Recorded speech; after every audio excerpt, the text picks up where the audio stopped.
Ever get that feeling like you want to really dive deep into an idea, get a different perspective on things without getting lost in a million details? Yeah, definitely. Well, that's what we're doing today. We're taking a look at this document, and it's pretty interesting. It really kind of throws down the gauntlet um, when it comes to how we usually think about, democracy. Yeah, that's right. So the document's called WeThePeople.pdf.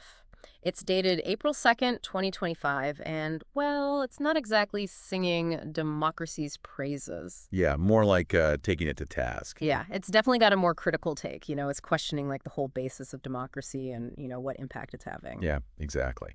So what we want to do today is not so much, debate whether democracy is good or bad, Right, but really dig into the meat of the arguments this document's making. definitely. So what are the core problems it's pointing out, Yeah, and what consequences does it think come out of those problems? right. So let's unpack this thing. All right. So right off the bat, this document um, starts with this pretty provocative statement about freedom. Oh, yeah. So it says that freedom is a very foreign word for humanity. Wow. Like it's suggesting that we humans really struggle to grasp what it actually means. Uh-huh. And it even goes on to say that it's maybe like the second most misunderstood word, after love. Interesting. So right away it's like, okay, we're dealing with some pretty fundamental stuff here. Definitely. Okay, let's unpack that a little bit. Yeah. The document then goes on to say that, we often equate democracy with, like ultimate freedom. Right. But then it immediately throws a wrench in the gears Yeah, by questioning whether that assumption is actually, valid. totally. So it's really asking us to rethink something that, we generally take for granted. Yeah, absolutely. And the critique doesn't stop there. Nope. This document then goes on to list a whole bunch of negative trends it claims have become really prominent over the last century. So it's talking about things like, alarming inflation, that gap between wages and the cost of living getting wider and wider. Right. It talks about the breakdown of families, high divorce rates, lack of safety in neighborhoods, this unhealthy obsession with money, and this decline in things like honesty and moral values. Wow. It even mentions agreements becoming unreliable. Right. Like people just, not being able to trust each other's word anymore. Yeah. Talks about apathy growing, the pace of life getting faster and faster, and this massive national debt. It's painting a pretty grim picture. Yeah, it is. So I don't know about you, but I'm immediately thinking, okay, these are some serious problems. Uh-huh. But what's the connection to democracy? Yeah. Is it just listing problems, or is there a link it's suggesting? Yeah, good question. Well, the document actually asks that exact question. Oh, What do all these negative aspects have to do with democracy? interesting. So it's not just a random list. Yeah. It's suggesting a relationship there. So how does it answer that question? All right. So this is where that central argument against democracy really starts to take shape. Okay. The document puts forward this idea that every action we take has a spiritual consequence, All right. and that these spiritual shifts ultimately manifest in, the physical world around us. Okay. So it's approaching these societal problems from a perspective that goes beyond just politics or economics. Yeah. It's bringing in this whole other dimension. Right. All right. Now, this is where things get really interesting. Okay, I'm listening.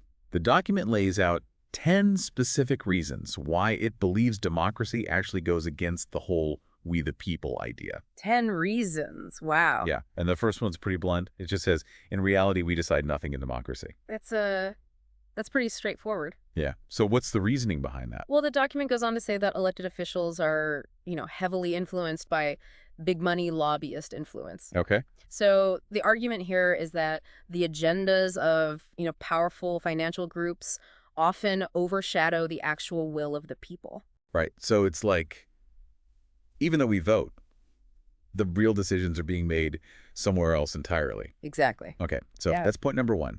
The third point then looks at how people actually get into power in the first place. Okay. And the document claims that candidates mostly gain popularity by telling people what they want to hear, Right. which isn't always the same as what's best for them. Yeah, it's about winning votes. Exactly. Not necessarily governing well. Okay.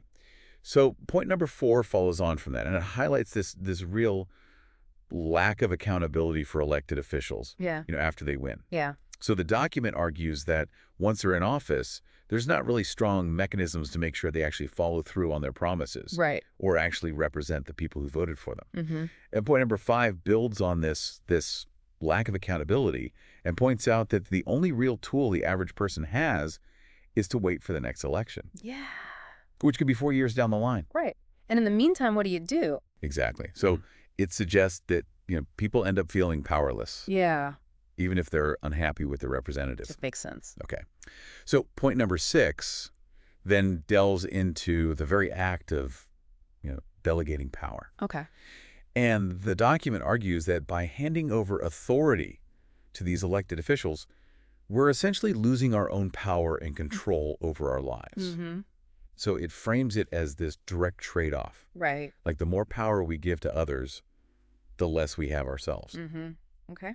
What's next? Point number 7 brings in a bit of a different angle. Okay. It focuses on traditional social structures. All right. So it says that men are no longer king over their house when other men can dictate over our lives. Interesting. So it seems to be critiquing how, external governance, Mm-hmm. like laws and regulations, Right. can weaken that natural authority within a household. Right. And point number 8 kind of reinforces this theme of responsibility, both right. individual and collective. So it says that delegating our responsibility to another man is not the way of we the people. Mm-hmm. So it's suggesting that the act of electing others to solve our problems is actually like the opposite of taking responsibility for ourselves as a community. Yeah, I see that. Okay, so we're at point number 9 now. What does it say? Okay, so this is a striking one. Point number 9 calls democracy witchcraft to create the illusion of freedom. Whoa, that's strong language. It is. It really drives home this idea that the document's super skeptical about whether the freedom we associate with democracy is actually genuine or just this carefully constructed facade. Powerful image. Yeah. And finally, point number 10 makes this really broad claim saying that democracy encourages and facilitates laziness and antisocial behaviors. Hmm. So this suggests that the system itself might actually discourage personal initiative Right. and active community engagement. By making people reliant on the state. Exactly. Okay, so that's the 10 points. Yeah. They really lay out the document's case against democracy. Right. But there's also this whole other layer. Oh, yeah, you mentioned the spiritual dimension earlier. Right. So when the document talks about spiritual consequences, Mm. what does it actually mean in this context? Well, it quotes this biblical passage. The flesh wages war against the spirit, Okay. and then argues that democracy as we know it has basically become like the main weapon in this spiritual battle. Wow. So the idea seems to be that by focusing on worldly solutions, external systems and stuff, Right. and giving up our responsibility to others, Right. we're neglecting this fundamental spiritual part of being human. Okay, I see. So how does it explain how that plays out, like in real life? Well, it uses this really thought-provoking analogy. Okay, let's hear it. It says that when people choose to elect others to solve their problems, Uh-huh. they're essentially becoming like boys again. Like kids. Yeah, like they're regressing into this childlike state. Interesting. And meanwhile, the government becomes this father figure. Okay, I'm starting to see where this is going. So the document argues that this dynamic creates this vicious cycle towards the downfall of societies and nations Right.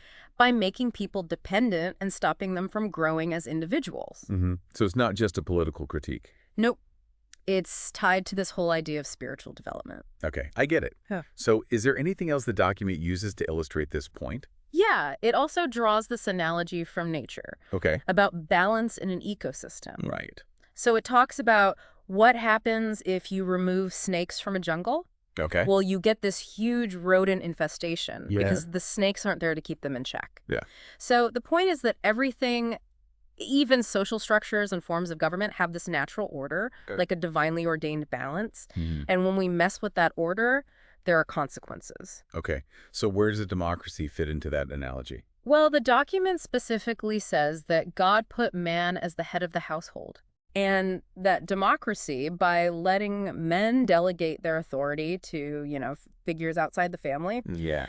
is messing with that natural God-given order. Okay. So it's a very specific interpretation of how society should be structured. Definitely. All right. So given all this critique, does the document offer any alternatives?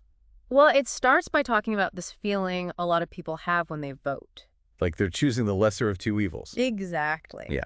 We've all been there. So the document points out that this focus on damage control often stops us from asking a more fundamental question. Like, is there actually a better way to do this whole society thing Exactly. instead of just trying to pick the least bad option? Right. So what does it say about that? Like, does it offer any solutions? Well, it acknowledges that there are people trying to come up with alternative systems, Wow. but it's also pretty critical of those efforts. Really? Why?